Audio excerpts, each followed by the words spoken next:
사무엘상 23장 15절에서 17절 말씀 다 같이 한 목소리로 합독하겠습니다. 다윗이 사울이 자기의 생명을 빼앗으려고 나온 것을 보았으므로 그가 십광야 수풀에 있었더니 사울의 아들 요나단이 일어나 수풀에 들어가서 다윗에게 이르러 그에게 하나님을 힘있게 의지하게 하였는데 곧 요나단이 그에게 이르기를 두려워하지 말라. 내 아버지 사울의 손이 내게 미치지 못할 것이요 너는 이스라엘 왕이 되고 나는 내 다음이 될 것을 내 아버지 사울도 안다 하니라. 아멘. 기도하겠습니다. 사랑해 주님 감사합니다. 오늘도 하나님 우리가 깨어있게 하시니 감사합니다. 날마다 하나님 예배 안에 머물게 하시니 감사합니다. 이것이 우리가 숨을 쉴 수 있는 장소요, 이곳에서 우리가 힘을 얻어서 또 세상에 나가서 넉넉히 이길 수 있는 자들이 되게 하여 주옵소서. 오늘도 우리에게 말씀을 깨닫게 하여 주시고 그 말씀대로 순종하며 살아갈 수 있는 하나님의 사람들이 되게 하여 주옵소서. 모든 영광 주님 앞에 돌리며 감사하며 예수님의 이름으로 기도하였습니다. 아멘. 할렐루야. 아멘. 우리가 계속해서 우리가 여러분하고 말씀을 나누는 것이 미래적인 현실에 대한 하나님의 말씀입니다. 미래적 현실. 그래서 이 미래적인 현실은 바로 하나님을 만날 때 우리 안에 오는 것들이 미래적인 현실이라고 말했고, 여러분이 현재의 모습에 변화들을 이룰 수 있는 유일한 길은 하나님을 만나야 되는 것이고, 그 하나님으로부터 듣는 그 음성 때문에 우리는 변함이 없이 그냥 불철주야 그 길을 걸어갈 수 있다라는 거예요. 어저께 제가 우리 민욱 간사의 설교를 들으면서 혼자 엄청 웃었어요. 할렐루야. 어디 부흥사가 온 줄 알았어요. 깜짝 놀랐어요. 그래서 우리 민욱 간사가 이야 그냥 막 제가 자리를 좀 비켜드려야 될 것 같은 그런 위기감을 좀 느꼈어요. 할렐루야. 찬양도 어찌 그리 잘하는지. 우리 민욱 간사의 처음 모습을 여러분이 안다면 진짜 입을 쩍 벌리실 거예요. 여러분은 지금 현재 민욱 간사를 보고 있기 때문에 전혀 뭐 감동이 없을지 모르겠지만, 여러분이 처음 민욱 간사를 본 분들은 지금 이거는 기적이에요. 기적. 사람이 이렇게 바뀔 수가 없는 거거든요. 있는 듯 없는 듯 그렇게 조용했던 민욱이 말도 제대로 표현하지 않고 속으로 꾹꾹 참으면서 사람 눈치만 보고, 눈은 커가지고 이 눈알이 굴러가는 소리가 다 들려 내 귀에는. 이거 어떻게 하나, 입은 웃고 있는데 눈은 긴장 상태. 어떻게 딱 그 얘기가 딱 맞았어요. 입은 딱 스마일인데 눈은 긴장이야. 이게 저 이 상황을 지금 어떻게 해야 되나 하면서 눈이 막 굴러가는데, 그럼 우리 민욱이가 어저께 온몸을 던졌더라고요. 할렐루야. 어떻게 그렇게 할 수 있을까? 여러분, 우리가 진정한 죽음을 경험할 때 그렇게 될 수 있다라는 거예요. 여러분이 그냥 표면적인 사실만 안다면, 아니 왜 김은하 목사님은 신학교 잘 다니는, 그것도 백석신학교 들어가기도 힘든데 거기를 들어간 민욱이한테 왜 그만 다녀라 말하는지, 뭐 앞도 뒤도 말하지 않고 하나만 딱 얘기를 하면 저만 이상한 사람이 돼버리거든요, 사실은. 근데 저도 하나님 앞에 질문을 했어요. 민욱이가 처음에 우리 이제 서울을 올라와가지고 진짜 6개월 동안은 계속 KTX 타고 왔다 갔다 했어요. 그러니까 금요일날 학교 끝나자마자 차를 타고 올라오면 저희 집에 도착하면 12시, 1시예요.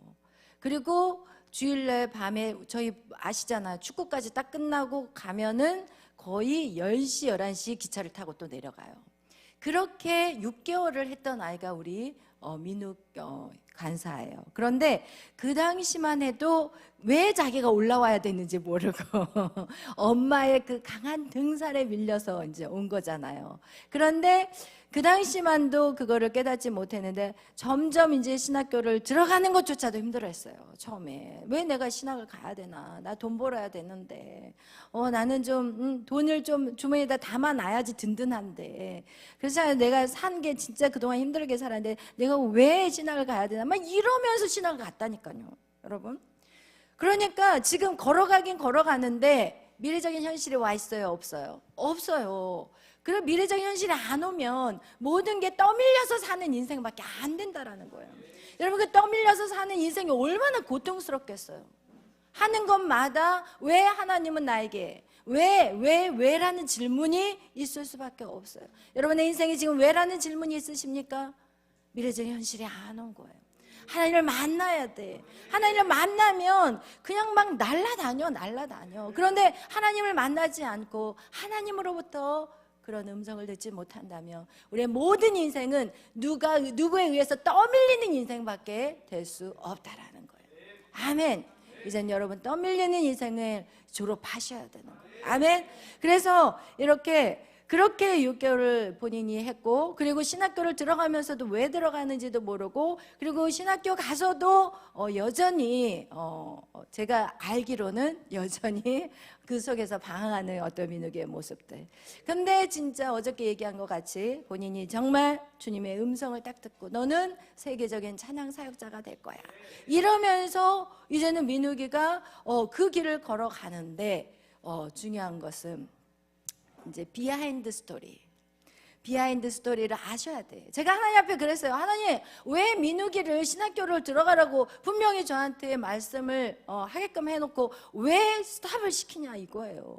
저도 이해가 안 돼요. 가끔씩 하나님이 저한테 감동을 줄 때는 저도 이해가 안 돼. 하나님, 왜 잘 다니는 애를 왜 스탑하라고 합니까? 그리고 이제 민욱 간사도 여기 올라와가지고는 이제 가만히 얘기를 들어보니까 약간 나에 대한 원망이 있어. 나 몰랐거든요. 제가 가끔씩 이제 군대에 들어가 있을 때 가끔씩 막 목사님 사랑해요 막 이러니까 내가 전화를 안 해줄 수가 없으니까 그 바쁜 가운데도 한 번씩 전화를 하는데 딱 자기가 전화기를 보고 김은아 목사님이면 이거 받아야 되나 말아야 돼. 난 이런지 알았으면 안 했어 진짜. 너 억울하더라고 솔직히. 나는 그 시간 쪼개가지고 어떻게든지 전화 못 해가지고 미안해가지고 막 전화했는데 그런지 알았으면 이제 마음 놓고 안 했을 텐데 말이야. 어쨌든 이제 그런 것들이 하나님의 미래적 현실이 안 오면 목사님이 여러분에게 뭔가를 순종하라고 할 때 이게 불편한 거야. 그래서 여러분 제가 민욱 간사 하나님이 신학교 들어가지 말라고 그랬어요. 나는 왜 그런지 모르는데 순종하세요. 그러니까 울면서 속으로는 울었겠지. 내 앞에서는 아멘하고 했지만 속으로는 울면서 가가지고 이제 휴학계를 이제 쓰고 이제 왔어요. 왔는데 제가 민욱 간사가 왜 하나님이 그러셨을까에 대해서 하나님 앞에 제가 계속 질문을 했어요. 근데 민욱 간사 안에는 뭐가 있었냐면은 어떤 자기의 안정된 자리를 찾으려고 하는 게 굉장히 강해요. 다른 사람보다 강해요. 제가 어떤 사람이 뭐 한다고 그럴 때 하지 말라고 끄집어 내린 적은 솔직히 말해서 민욱 간사가 처음이에요. 근데 왜 하나님이 나한테 잘 다니는 신학교를 왜 못 다니게 하느냐에 대해서 제가 하나님 앞에 계속 물어봤는데 민욱 간사는 뭔가 안정된 자리 뭔가 이렇게 신학교 그러면 이게 딱 안정이 돼 있잖아요. 그리고 여러분도 마찬가지예요. 여러분이 만약에 지금 대학교를 들어갔는데 내가 대학교 나와 그러면 여기서 몇 명이나 순종할까? 나는 민욱 간사니까 순종했을 거라고 생각해. 한 명도 순종 안 할 것 같아. 왜냐하면 그렇게 고생해가지고 들어갔는데 누가 나오겠냐고요. 이게 쉬운 게 아니거든요. 근데 그거는 엄청난 순종이에요. 민욱 간사에게 있어서는. 그런데 그렇게 순종을 했지만 지금 속은 사실은 좀 꽁에 있었던 거예요. 사실이었어. 꽁했는데 어떻게 알 수가 있나? 혼자 막 다 돌아다녀. 신학교를 안 다녔으면 이제 하나님의 일을 위해서 제가 뭘 준비를 해야 됩니까? 이렇게 나가야 되는데 막 직장 알아보러 다니는 거야. 그래가지고 막 어저께 얘기를 하는데 막 3군데를 지금 집어넣어놨대요. 그래서 그걸 이제 안 지가 이제 어저께 한 거예요, 저는. 그래가지고 이제 차를 타고 같이 가면서 민욱 간사 그러려면 신학교 왜 스탑했어? 그럼 신학교를 다녀야지. 왜 세상에 나가서 일하려면 뭐하러 신학교를 왜 들어간 거야? 아니, 그러니까 왜 그만둔 거야? 제가 이렇게 막 이제 운전하고 있고 난 옆에서 계속 이제 얼마나 괴로웠겠어요. 그렇지만 나쁘게 믿게 말 안 했어요. 아니, 민욱이서 그러려면 뭐하러 신학을 갔냐? 하나님 앞에 어차피 던진 인생 다 던져버려라. 그러면서 차를 타고 가는 그 40분 시간 속에 민욱 간사가 그러면 거기다 전화해서 안 하겠다고 세 군데다 다 얘기를 하겠대요. 그러면서 제가 그 얘기를 했어요. 민욱 간사는, 제가 민욱 간사를 보면요 진짜 똑똑한 친구예요. 왜냐하면 저는 몰랐거든요. 목사님, 저는요 잘 못해요. 이것도 못하고 저것도 못하고, 태권도를 했는데 몸이 안 좋아서 못하고, 그리고 또 뭐 피아노를 쳤는데 뭐 못하고, 모든 인생을 민욱 간사를 다 하나님이 다 스탑을 시킨 거예요.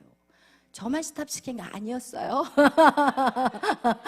얘기 들어보니까 민욱 간사가 뭔가를 하려고 했던 걸 다 하나님 다 쳐버린 거야. 지금 인생 가운데 마지막 신학교를 또 딱 쳐버린 건데, 저는 한 번 쳤어요. 하나님이요 몇 개를 치셔서, 하나님은 알지 민욱 간사님. 그렇기 때문에 왜 쳤느냐, 너무 똑똑하거든. 너무 똑똑하니까 만약에 뭔가를 했을 때 자기 힘으로 그걸 했잖아요. 그러면 하나님 만나기가 쉽지 않은 그런 친구예요. 그래서 하나님이 일찍이 그걸 아시고 싹수를 잘라버린 거야. 하나님을 거역한, 그냥 자기 힘으로 뭔가를 충분히 할 수 있는 아이거든요. 우리 민욱 간사가 축구하는 거 봐봐요. 말이 뛰는 줄 알았어, 나는. 그 힘도 좋고 그냥 생전 안 넘어져. 근데 왜 민욱 간사를 하나님이 그렇게 쳤을까? 네 힘으로 하면 너는 망해. 그거를 하나님이 가르쳐 주시기를 위했다라는 것을 제가 느끼겠더라고요. 그래서 지금 이제 어저께 가는 길에 민욱 간사가 다 털었어요. 싹 털어버리고, 하나님, 그럼 목사님 뭐를 해야 돼? 딱 세 가지만 하자. 일단 영어랑 성경이랑 역사 세 가지만 하고 난 다음에 그 다음 스텝 바이로 더 그걸 하고 난 다음에 그 다음 스텝으로 넘어가자. 지금 이제 그렇게 얘기를 하고, 어저께 딱 대화를 나누고 이제 어제 밤에 메리 간사한테 전화가 온 거예요. 엄마, 에녹 전도사님이 민욱 간사를 엑츠코리아의 직원으로 쓰고 싶대요. 할렐루야, 아멘. 민욱이는 뭐 하러 보러 다녔냐면 커피숍 가가지고 카페, 뭔지 알겠죠? 그런 데서 1년 해봤자 뭐 하겠어? 커피 뽑는 일밖에 더 하겠냐고. 그런데 하나님이 딱 그걸 포기해버리니까 그 저녁에 딱 그 얘기를 하길래 제가 속으로 하나님 감사합니다. 우리 민욱이에게 자기를 개발할 수 있는 시간이 온 거거든요. 그래서 우리 하나님은 일단 먼저 털고 난 다음에 주시는 하나님. 털기 전에 절대 안 줘.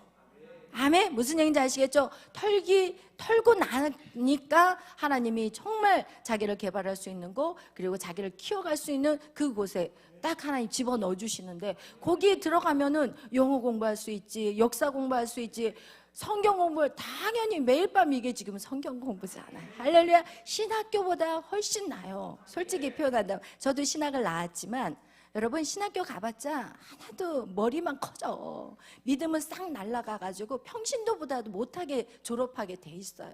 그런 것이 신학교이기 때문에, 사실 오늘날 신학교는요, 여러분, 신학교 안에 동성애자들 동아리가 있고, 신학교 안에 얼마나 음란하고, 모이면 술 마셔 안 마셔요?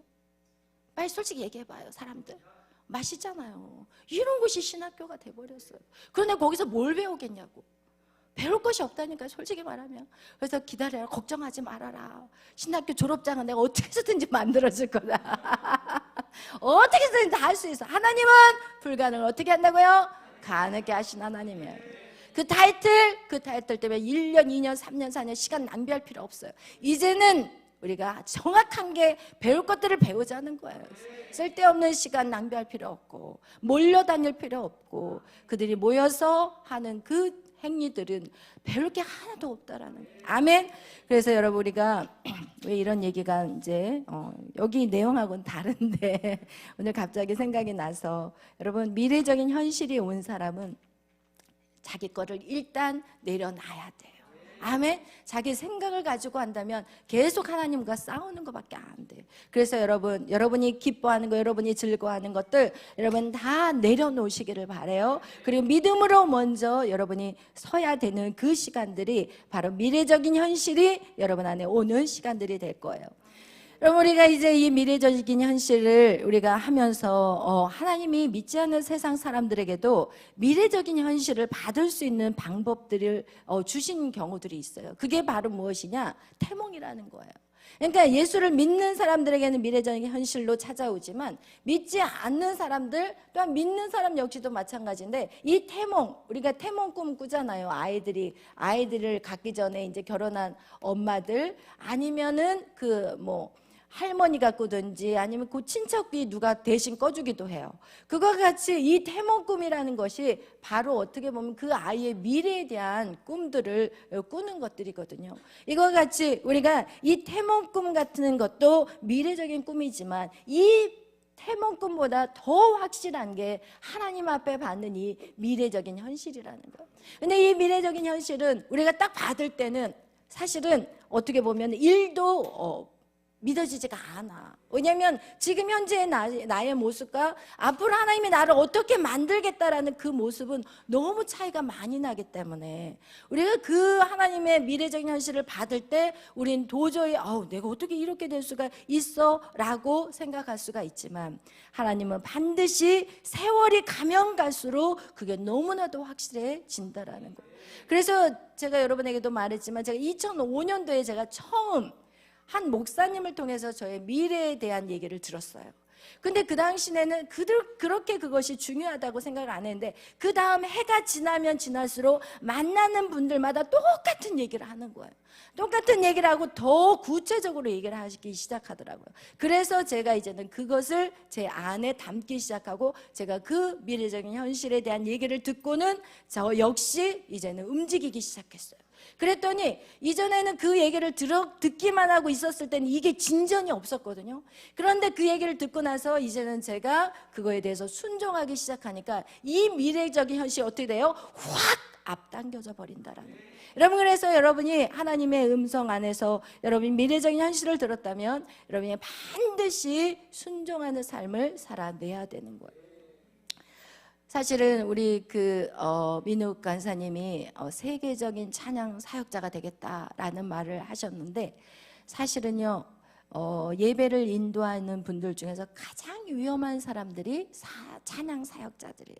왜냐하면 앞에서 이렇게 찬양을 이렇게 막 리더로서 찬양을 이렇게 막 외치면은 사실은 이렇게 앉아 있는 분들이 이제 남자들도 있지만 여자들이 되게 많거든요. 그러면 이 여자들이 앉아 있다가 보면은 이게 사람으로 안 보여. 앞에서 찬양 인도를 하면 왜? 빛이 임하니까 되게 멋있어 보여. 그러니까 이 찬양 사역자들이나 이 찬양 팀들이요 음란의 죄에 진짜 많은 공격을 당해요. 그렇기 때문에 여러분이 진짜 주님을 만나서 미래적인 현실을 받지 않는 정말 주님과의 만난 경험이 없으면요 다 무너져요.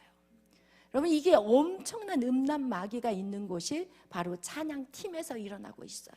오늘 그것을 사실 쉬쉬쉬해서 그렇지 진짜 그런 일들이 진짜 많이 일어나고 있어요. 그리고 찬양 사역 다 하고 난 다음에 뒤풀이로 어디 가요? 술집에 가요. 그리고 그 이후에 또 2차를 가버리고 이런 음란한 일들이 어디에서? 교회에서 일어나고 있는 일들이라니까요. 여러분 그래서 여러분이 정말 주님을 만나고 주님으로부터 나의 어떤 미래적인 현실을 받지 않는 사람들이 있다면 그 사람들은 오래 갈 수가 없다라는 거예요. 반드시 주님을 만나야 돼요. 아멘. 주님을 만나서 주님에게 그것을 정확하게 들으셔야 되는 거예요. 아멘. 그래서 오늘 우리가 이 삶을 살아냈던 사람들, 지난 시간에는 우리가 요셉에 대한 얘기를 여러분과 나눴어요. 오늘은 누구에 대한 얘기를 나누고 싶냐면 바로 다윗과 사울에 대한 얘기를 여러분하고 나누려고 합니다. 여러분, 미래적인 현실이 온 사람과 미래적인 현실이 오지 않는 사람의 삶이 얼마나 다른가를 우리는 성경은 말해주고 있어요. 우리가 지난 시간에 있는 걸 잠깐 복습해 본다면, 이 미래적인 현실을 받아야 되는 이유가 있다면, 첫 번째, 인생을 어떻게 한다고요? 낭비하지 않아요. 미래적인 현실이 온 사람은요, 인생을 낭비하지 않는다. 낭비하지 않아요. 왜? 감정에 휘말리지 않거든요. 여러분 생각해봐요. 사람과의 관계 안에서 얼마나 많은 감정으로 소모가 되냐고요. 감정 소모. 이 감정이 소모되면요, 우리 안에 삶의 에너지는요 사라져버려요. 열심히 하려고 하다가 부부끼리 한번 싸우고 나면 아무것도 하기 싫어버리는, 그거를 여러분이 본다면 우리가 인생에 있어서 낭비하지 않기 위해서는 반드시 우리에게 미래적인 현실이 와야 돼요. 또 두 번째, 우리가 미래적인 현실이 온 사람은 무엇을 이제는 바라보면서 살아요? 하나님의 섭리. 아멘. 나를 이끌어 가실 그 하나님에 대한 섭리를 알기 때문에 내가 실패해도 하나님이 이 실패를 통해서 나를 배우게 하고 있구나. 앞으로 미래적인 현실을 이루기 위해서는 실패를 많이 해야지 성공을 할 수가 있는 거지, 성공만 하면은 절대 실패해서 못 일어나요. 그래서 여러분, 우리가 하나님의 섭리를 알게 되면, 미래적 현실이 우리 안에 온다면 우리는 하나님의 섭리를 안다라는 것이고, 하나님의 섭리를 아는 자는 인생이 두려워요, 안 두려워요? 인생의 두려움이라든지 무서움이라든지 인생에 대한 염려가 있다 없다? 없어요. 여러분, 우리가 제일 힘든 게 미래에 대한 두려움이잖아요. 내가 잘 살 수 있을까? 내가 괜찮게 살 수 있을까? 내가 먹고는 살 수 있을까? 막 이런 두려움들이 있잖아요. 내가 결혼은 할 수 있을까? 자식을 낳아서 제대로 키울 수 있을까? 여러분, 이런 것들 우리 안에 얼마나 많냐고요. 그러나 하나님을 만나서 미래적인 현실이 온 사람은 우리 안에 절대 두려움과 무서움이 없어요. 그리고 이런 사람들은 어떻게 되느냐? 현재 뭐 할 수 있어요? 최선을 다할 수 있어요. 여러분, 현재 최선을 다하지 못하는 것은 염려 때문에, 두려움 때문에, 그 생각하느라고 여러분 지금 시간들을 우리가 얼마나 많이 낭비하는지 몰라요. 사람과의 관계 때문에 그냥 막 그 하루는 다 망쳐버리는 거야. 그 사람하고 두 사람이 싸우면 그 하루는 완전히 망쳐버리는 거야. 부부끼리 싸우면 완전히 망쳐버린 거야. 가정 안에서 싸우고 나면 하루 종일 고통스럽고 힘들고, 여러분 최선을 다할 수가 없어. 아멘. 그래서 우리에게는 반드시 하나님께로부터 이 미래적인 현실을 우리는 받을 때 우리는 이 인생을 정말 멋진 인생으로 살아낼 수 있다고 여러분하고 말씀을 나눴어요. 그렇다면 오늘 여러분하고 나눌 것은 이 사울과 다윗에 대한 얘기를 통해서 여러분, 어떻게 미래적인 현실을 가진 사람과 같지 않은 사람들의 모습을 우리는 이제 발견하게 될 거예요.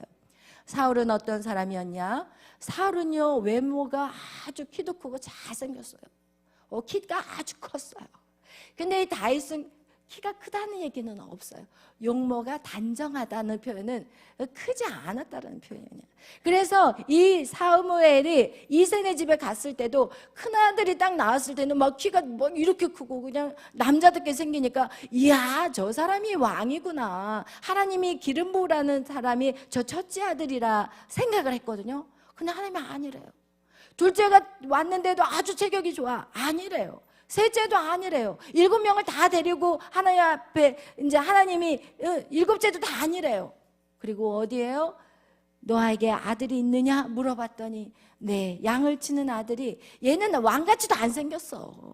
부르지도 않았어. 그냥 외모도 그냥 막 이렇지 않았어. 도성아, 너무 막 키에 연연해하지 않았으면 좋겠어. 할렐루야. 우리 시온이도 마찬가지야. 하나님은 사람의 모습을, 겉모습으로 하나님을 사용하지 않는다고 그랬어요. 마음의 중심을 보시는 거야. 이제 그거 가지고 스트레스 받으면 안 돼. 할렐루야. 두 손 들고 아멘 해. 우리 민욱이까지도 두 손 들었어. 할렐루야. 나는 막 외모가 중요하지 않더라고요. 나도. 할렐루야. 아멘. 여러분, 이거와 같이 우리가 쓸데없는 것에 시간 낭비할 필요가 없는 거야. 이 사울은 쓸데없는 것에 시간을 낭비를 왜 했냐? 그에게 미래적인 현실이 그에게는 없었던 거예요. 사울은 미래적인 현실이 없었어요. 그리고 그는 그냥 올김에 왕이 돼버렸어요. 그리고 나서 그 비교의식 때문에, 그 감정 때문에, 미래적인 현실이 안 오니까 모든 감정, 다윗은 만만이요 사울은 천천히라는 그 말 때문에 결국은 그것에 사로잡혀서 40년을 허송세월을 보냈어요. 40년. 그리고 마지막 죽을 때 어떻게 죽었어요? 자살해서 죽었어요. 자살해서. 그 전투에서 여기 화살로 이 갑옷과 갑옷 그 사이 고기를 이제 찔러가지고 화살에 맞고는 거기에서 죽어갈 때 자기 밑에 있는 그 무기를 잡은 자에게 나를 좀 찔러달라고 하니까 안 찔러서 안 죽이니까 자기가 그 칼에다가 엎드려져서 자기가 자살하는 인생이 돼버렸어요. 그리고 자기만 자살했느냐? 자기 아들 3명까지도 그 전쟁에서 다 죽고 말았다라는 거예요.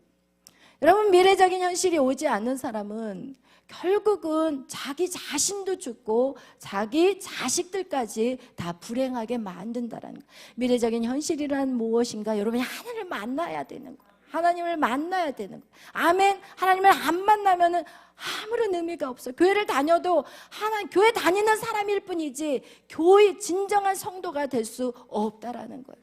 그래서 여러분, 하나님을 만나는 걸 진짜 사모하시기를 예수의 이름으로 축원합니다. 그렇게 불행하게 인생을 마치고 말았다라는 거예요. 그러나 이렇게 미래적인 미래적 현실을 받은 다윗은 달랐어요. 우리 사무엘상 16절 말씀 다 같이 펼쳐보겠어요. 사무엘상 16장 우리 다 같이 보겠습니다.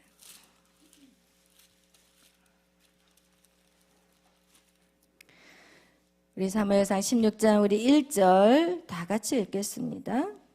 여호와께서 사무엘에게 이르시되 내가 이미 사울을 버려 이스라엘 왕이 되지 못하게 하였거늘 내가 그를 위하여 언제까지 슬퍼하겠느냐? 너는 뿔에 기름을 채워가지고 가라. 내가 너를 베들레헴 사람 이새에게로 보내리니 이는 내가 그의 아들 중에서 한 왕을 보았느니라 하시는지라. 아멘. 그 다음에 또 이어서 7절 읽겠습니다. 여호와께서 사무엘에게 이르시되 그의 용모와 키를 보지 말라. 내가 이미 그를 버렸노라. 내가 보는 것은 사람과 같지 아니하니 사람은 외모를 보거니와 나 여호와는 중심을 보느니라 하시더라. 아멘. 우리 10절 읽겠습니다. 이새가 그의 아들 7을 다 사무엘 앞으로 지나가게 하나 사무엘이 이새에게 이르되 여호와께서 이들을 택하지 아니하셨느니라 하고 또 사무엘이 이새에게 이르되 내 아들들이 다 여기 있느냐? 이새가 이르되 아직 막내가 남았는데 그는 양을 지키나이다. 사무엘이 이새에게 이르되 사람을 보내어 그를 데려오라. 그가 여기 오기까지는 우리가 식사 자리에 앉지 아니하겠노라. 이에 사람을 보내어 그를 데려오매 그의 빛이 붉고 눈이 빼어나고 얼굴이 아름답도다. 여호와께서 이르시되 이가 그니 일어나 기름을 부으라 하시는지라. 사무엘이 기름불병을 가져다가 그의 형제 중에서 그에게 부었더니 이날 이후로 다윗이 여호와의 영에게 크게 감동되니라. 사무엘이 떠나서 라마로 가니라. 아멘. 아멘. 여러분, 지금 이 사무엘이 다윗에게 무엇을 했어요? 기름을 부었어요. 기름을 부은다라는 것은 왕으로 세운다라는 거예요. 이제 그 얘기가 무엇이냐? 이제 미래적인 현실이 이루어진 거예요. 이제 이 다윗이 그 다음 차 2대 이스라엘의 뭐가 되겠다라는 거예요? 왕이 되겠다라는 것을 지금 아직 왕은 아닌데 미래적인 현실이 이 다윗에게 왔다라는 거예요. 아멘. 이렇게 하나님께서는 외모로 사람을 취하는 게 절대 아니라고, 용모와 키를 보지 않는다고 했어요. 그런데 여러분이 만약에 여러분의 외모를 가지고 계속해서 여러분이 그것에 집중한다면 여러분 평생 그거에 신경 쓰다가 제대로 된 기도 한번 못해요. 제가 어떤 자매를 만났냐면 그 자매가 한동대를 이제 졸업한 자매였는데 그 자매가 무슨 후회를 하냐면 자기가 중고등학교 때 어떤 아이가 자기한테 뚱뚱하다 이 얘기를 듣고 중고등학교 내내 뭐 했냐, 살을 뺐다가 쪘다가 뺐다가 쪘다가 다이어트만 하다가 그 6년을 다 보내버린 거예요. 그러고 나서 대학교 가가지고 이제는 그래도 겨우 그래 한동네 들어가서 거기서 하나님을 만나면서 그것을 자기가 회개했다고 그러더라고요. 여러분이 어떤 거에 쓸데없는 것에 집중해버리면은 다 낭비를 해버렸어요. 그러나 대학교 때 다행히도 하나님을 만난 거예요. 하나님을 만났다라는 건 그에게 미래적인 현실이 왔고, 미래적인 현실이 온 사람은 이젠 더 이상 세상 것에 우리가 집중하지 않는 인생을 살아간다라는 거예요. 아멘. 이거와 같이 하나님께서는 이 다윗을 기름 부으셨는데, 이렇게 이 왕의 기름 부음을 받은 이제는 다윗이 그 다음의 내용을 쭉 읽어보면요, 이 사울을 바라볼 때 자기 대적이라고 바라보질 않아요. 사실은 이 왕의 기름 부으심을 받은 후에 이 15년 이상이 걸렸거든요. 다윗이 왕이 되기까지. 그런데 그 왕이 되기까지 누구를 계속 돌봤냐? 사울을 계속 돌보는 모습이. 왜냐하면 이 다윗에게 하나님의 영이 임할 때 동시에 사울에게서는 악신, 하나님이 그 사울에게서는 더 이상 여호와의 영이 떠나버리고 그 안에 악신이 들어갔다고 성경은 말하고 있어요. 오늘 읽었던 16장 우리 14절 그 다음 이어서 이제 읽겠습니다. 여호와의 영이 사울에게서 떠나고 여호와께서 부리시는 악령이 그를 번뇌하게 한지라. 우리 18절 그러자 이제는 17절 읽겠어요. 사울이 신하들에게 이르되 나를 위하여 잘 타는 사람을 구하여 내게로 데려오라 하니 소년 중 한 사람이 대답하여 이르되 내가 베들레헴 사람 이새의 아들을 본즉 수금을 탈 줄 알고 용기와 무용과 구변이 있는 준수한 자라. 여호와께서 그와 함께 계시도이다 하더라.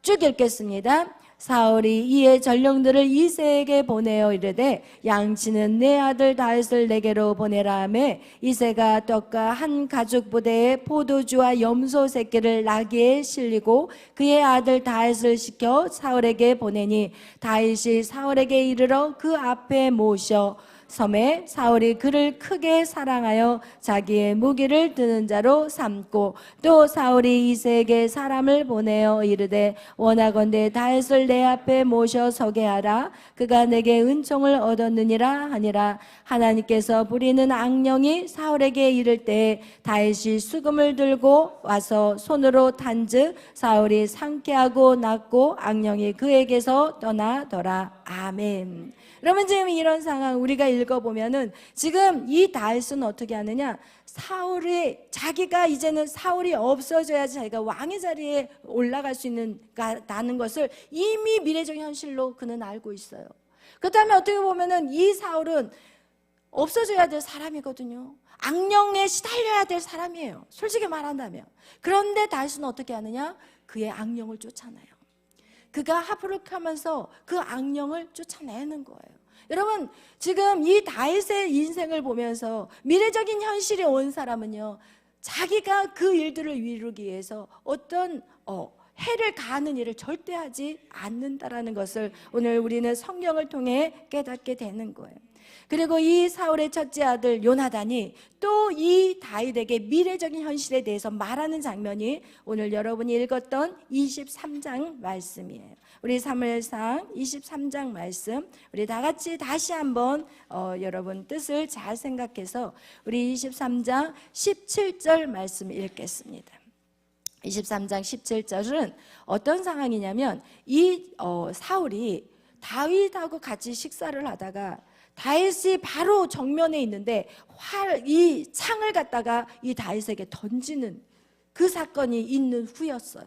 그러니까 이 사울은 어떻게 해서든지 다윗을 죽이려고 해요. 왜? 사울도 알았어요. 다윗의 미래적인 현실을 알았어요. 그래서 이 다윗을 죽이려고 했던 거예요. 하나님의 영이 다윗에게 있다라는 걸 알고, 그리고 사람들이 다윗을 따르고, 그리고 사울 역시도 야 제가 왕 되겠는데 이것을 미래적인 현실을 다 사울도 알았다라는 거예요. 그런데 이 사울은 어떻게 하느냐, 다윗을 죽이기 위해서 기회만 있으면 죽이려고 했어요. 그러나 다윗은 어땠는지 우리 절대로 그에게 손을 대지 않았다라는 사실을 여러분은 성경을 통해 깨달을 거예요. 오늘 17절 우리 다시 읽겠습니다.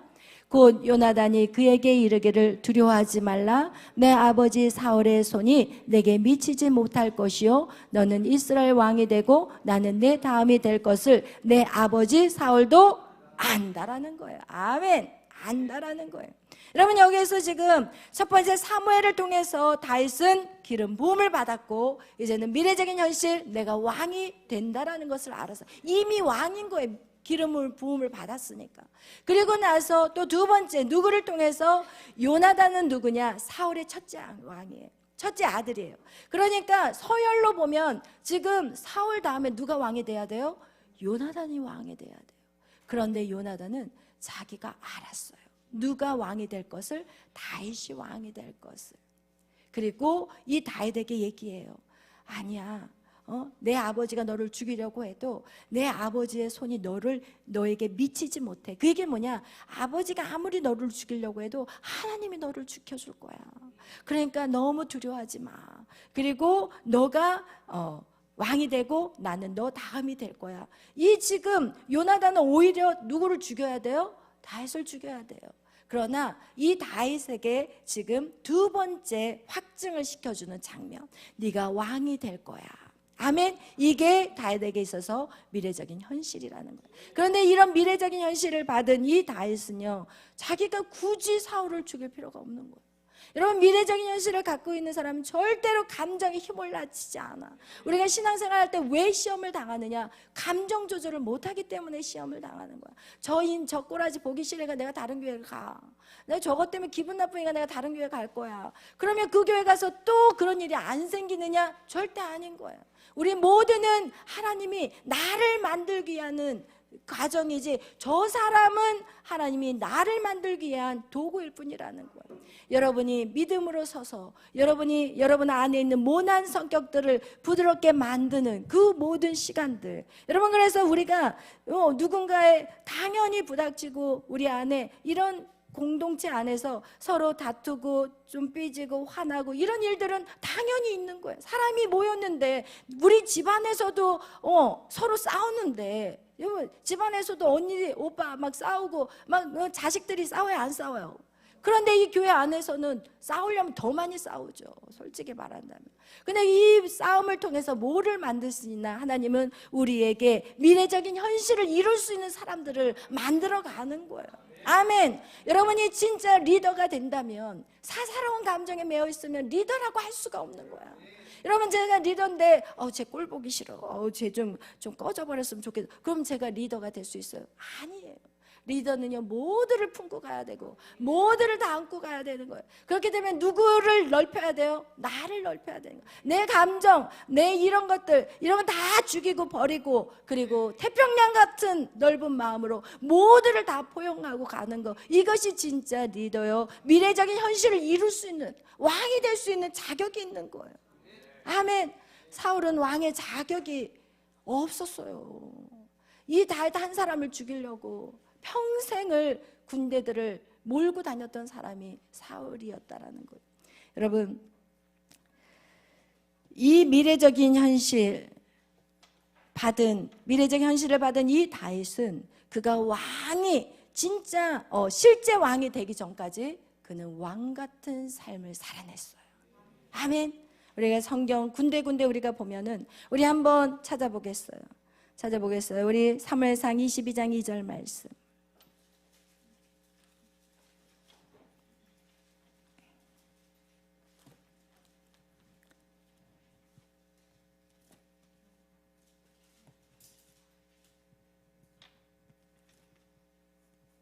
사무엘상 22장 2절 말씀, 우리 다 같이 1절 2절 읽겠습니다. 그러므로 다윗이 그곳을 떠나 아둘람 굴로 도망하며 그의 형제와 아버지의 온 집이 듣고 그리로 내려가서 그에게 이르렀고, 환난당한 모든 자와 빚진 모든 자와 마음이 원통한 자가 다 그에게로 모였고, 그는 그들의 우두머리가 되었는데 그와 함께한 자가 400명 가량이었더라. 아멘. 여러분, 이 다윗은요, 왕이 아직 실제적인 왕이 되지 않았지만 그는 왕 같은 삶을 살았어요. 하나님이 세우고 싶은 왕이 이런 왕이에요. 여러분은 왕 같은 제사장이에요. 여러분이 앞으로 여러분이 우리가 7대 복음에서 우리가 가야 될 곳은 새 예루살렘. 거기서 여러분은 왕 같은 자가 돼야 되는 거예요. 다스리고 통치하는 자. 그 성품이 어떤 자냐? 이 땅에 있는 왕이 아닌, 이 땅에 있는 왕은 자기의 유익을 위해서 사람들을 괴롭혀요. 자기가 가장 좋은 것들을 착복하고 여자들을 다 데려다가 자기 여자 만들어버리고, 여러분 가장 좋은 것들을 다 취해버리는 게 이 세상의 왕이라면, 하나님이 원하시는 왕은 그런 왕이 아닌 거예요. 오늘 이 다윗에게 어떤 자들이 몰려들어요. 그는 쫓기고 도망자예요. 그러면 쫓기고 도망하는데 혼자 도망하기가 쉽겠어요? 40명을 몰고 다니면서 도망하기가 쉽겠어요? 생각해봐요. 400명 몰고 다니면서 도망하는 게 편하겠어요? 아니에요. 그들은 싸울 줄도 모르는 자들이었어요. 여러분, 여기 환난당한 모든 자, 빚진 모든 자, 마음이 원통한 모든 이런 사람들과 그가 다 그들을 받아들였다니까요. 그리고 그 굴에서 살았어요. 그런 자들을 모아다가, 그리고 우두머리가 되어서 그들을 보호했다라는 거예요. 아멘. 성경에 우리가 잠언 31장 8절에서 9절에 보면은 너희는 말 못하는 자, 송사, 그들을 위해서 우리는 목소리가 되어주라고 성경은 말하고 있어요. 여러분, 진정한 왕은 백성들이 잘 살 수 있도록 도와줘야 되고, 환난당하고 찢기고 상처 입은 자들이 여러분 안에 왔을 때 그들이 회복돼야 되는 거예요. 아멘. 여러분, 이것이 예수 그리스도가 원하는, 우리에게 말씀하시는 진정한 왕이라는 것이고, 이것이 지금부터 훈련되지 않은데 어떻게 새 예루살렘 가서 그 일들을 감당할 수 있겠어요? 그냥 나 기분 나쁘게 했다고, 나한테 막 말 함부로 했다고, 그냥 너 안 봐, 너 끝장이야, 너 화나, 그러면서 막 서로 지지고 볶고 싸우는 그 사람이 어떻게 새 예루살렘 가서 어떻게 다스리는 자가 되겠냐고요.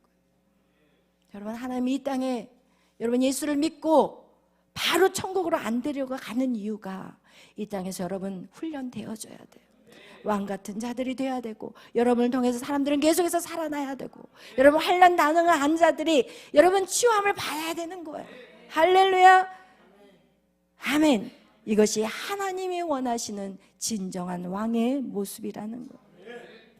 우리 사무엘상 23장 1절에서 5절도 우리 같이 읽겠습니다. 사무엘상 23장 1절에서 5절 말씀 읽겠습니다.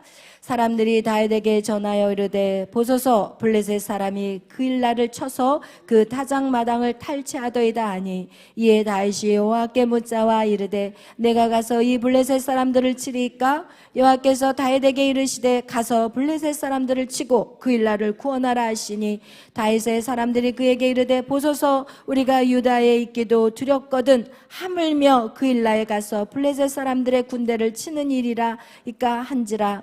다윗이 여호와께 다시 묻자온데, 여호와께서 대답하여 이르시되, 일어나 그일라로 내려가라. 내가 블레셋 사람들을 내 손에 넘기리라 하신지라.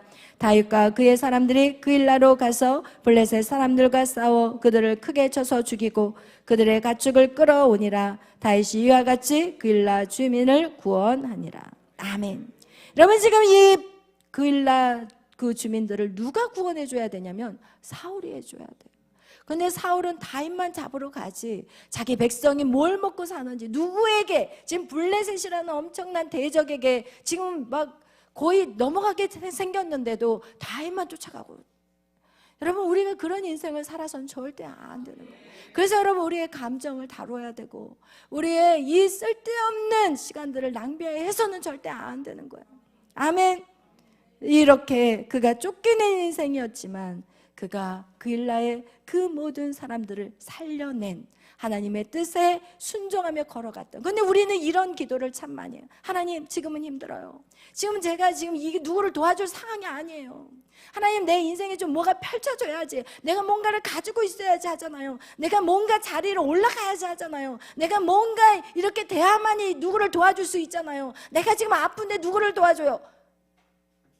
이게 아니라니까요, 여러분. 지금 이 다윗은 자기 하나 처신하기도 힘든 상황이에요. 그러나 그 상황에서도 하나님의 뜻을 구하고 그것을 순종했다라는 사실을 여러분 기억하시길 예수의 이름으로 축원합니다. 아멘. 여러분 조건 따지지 않기를 바라요. 하나님 이거 해주시면 제가 할게요. 그런 사람 한 명도 하는 사람 못 봤어요. 솔직히 말하면. 여러분 돈 있는 사람이 물질을 하는 거 아니에요. 돈 없는 사람들이 하나님 앞에 더 기쁘게 드리더라고요. 제가 보면 건강한 사람들이 주의 일을 하는 게 아니더라고요. 그냥 맨날 비틀비틀 하는데 그냥 맨날 보면은 뭐 허리도 아프고 다리도 아프고 이런 분들이 수고하고 헌신하시더라고요. 여러분 절대 하나님 앞에서 여러분 나에게 힘 주셔서 내가 봉사합니다. 나에게 지금까지 물질 주셔서 내가 하나님 앞에 드립니다. 여러분 이런 날마다 이렇게 순전한 사람들 같이 하나님 앞에 있는 그대로를 드리는 여러분이 되시기를 예수의 이름으로 축원합니다. 내가 뭐가 되어서 뭐를 한다 그런 사람 절대 안 하더라고요. 제가 이 사역을 하면서 있는 사람이 주의를 하는 게 아니라는 것을 제가 너무나도 많이 깨닫게 됩니다. 여러분 그래서 여러분이 하나님이 쓰고자 하실 때 언제든지 여러분의 상황과 환경 바라보지 마시고 믿음으로 나아가는 여러분이 되시길 예수의 이름으로 축원합니다. 여러분 다윗이요 사울의 죽음을 들었을 때 그의 반응을 본다면 이 다윗 안에 미래적인 현실이 오는 사람 요셉도 마찬가지였잖아요. 요셉이 자기 형제들을 미워했나요? 안 했잖아요. 다윗 역시도 사울을 미워했을 것 같아요? 안 했다니까요. 오늘 사무엘하 1장 우리 다 같이 펼쳐보세요. 사무엘하 1장 우리 다 같이 우리 이 1장 사무엘하 1장은 지금 이제 사울이 전투에 나갔어요. 그것은 사울의 죽음의 전투였어요. 그리고 아들 3명도 그 전투에서 죽어요. 길보아 전투 후에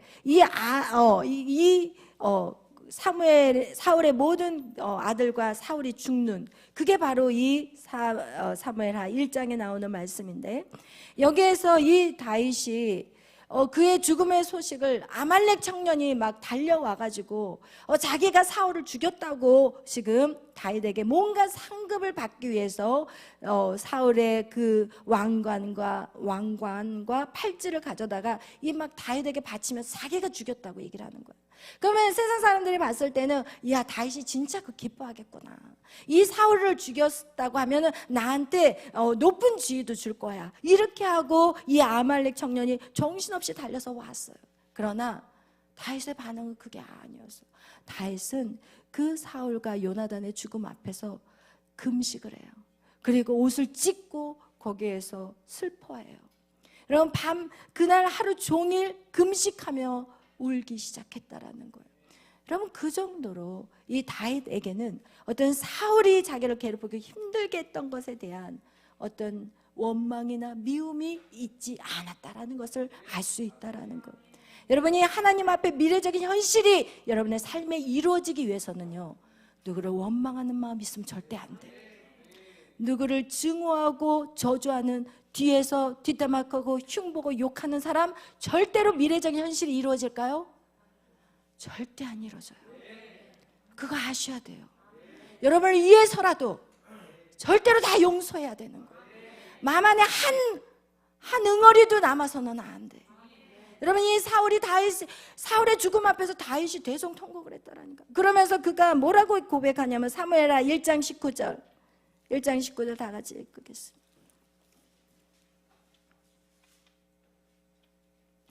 읽겠습니다. 이스라엘아 내 영광이 산 위에서 죽임을 당하였도다. 오라 두 용사가 엎드러졌도다. 지금 이것은 다윗이 슬픈 노래로 애가를 부르는 내용인데 여기서 두 용사라는 것은 바로 사울의 죽음과 요나단의 죽음에 대한 얘기예요. 여러분 사울이 죽어야만 자기가 왕이 될 것이고 요나단이 죽어야만이 그 왕의 자리가 그 다음 서열이 요나단이에요. 그러니까 둘이가 죽어야만이 다윗이 왕이 될 수가 있는데 이 두 용사의 죽음에 대해서 지금 애가를 불러요. 아주 슬픈 애가. 겉으로 사람한테 그러는 척하는 애가가 아니라 그의 전심을 다해 슬퍼하는 애가를 그가 부르고 있다라는 거예요. 그리고 요나단과의 그 약속, 요나단의 아들 데려다가 자기랑 같이 죽을 때까지 같이 밥을 먹이고 모든 필요한 것들을 다 채워주잖아요. 여러분, 이거와 같이 우리가 지금 미래적인 현실, 우리는 하나님을 만나야 되는데 우리에게 하나님을 만나는 사람들에게는 미래적인 현실이 와요.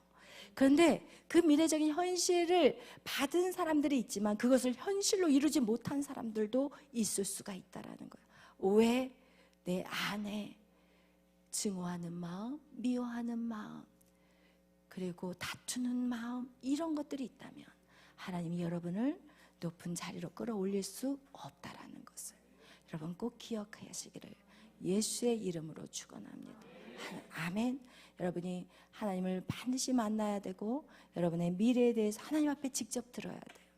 제가 아무리 백날 여러분에게 너는 이렇게 될 거야 백날 얘기해봤자 여러분이 이 앞에 나와서 무릎 꿇고 기도하면서 하나님이 야, 너 내 영혼들을 책임져 줄 수 있겠니? 내 양을 먹여라, 내 양을 치라, 이런 음성을 들을 때 우리는 목숨 걸고 하게 되는 거예요. 아멘. 그렇기 때문에 오늘도 여러분이 제단에서 기도하시다가 여러분이 미래적인 현실을 받고 그리고 나서 여러분 안에 있는 모든 찌꺼기들을 다 제거하고 아멘.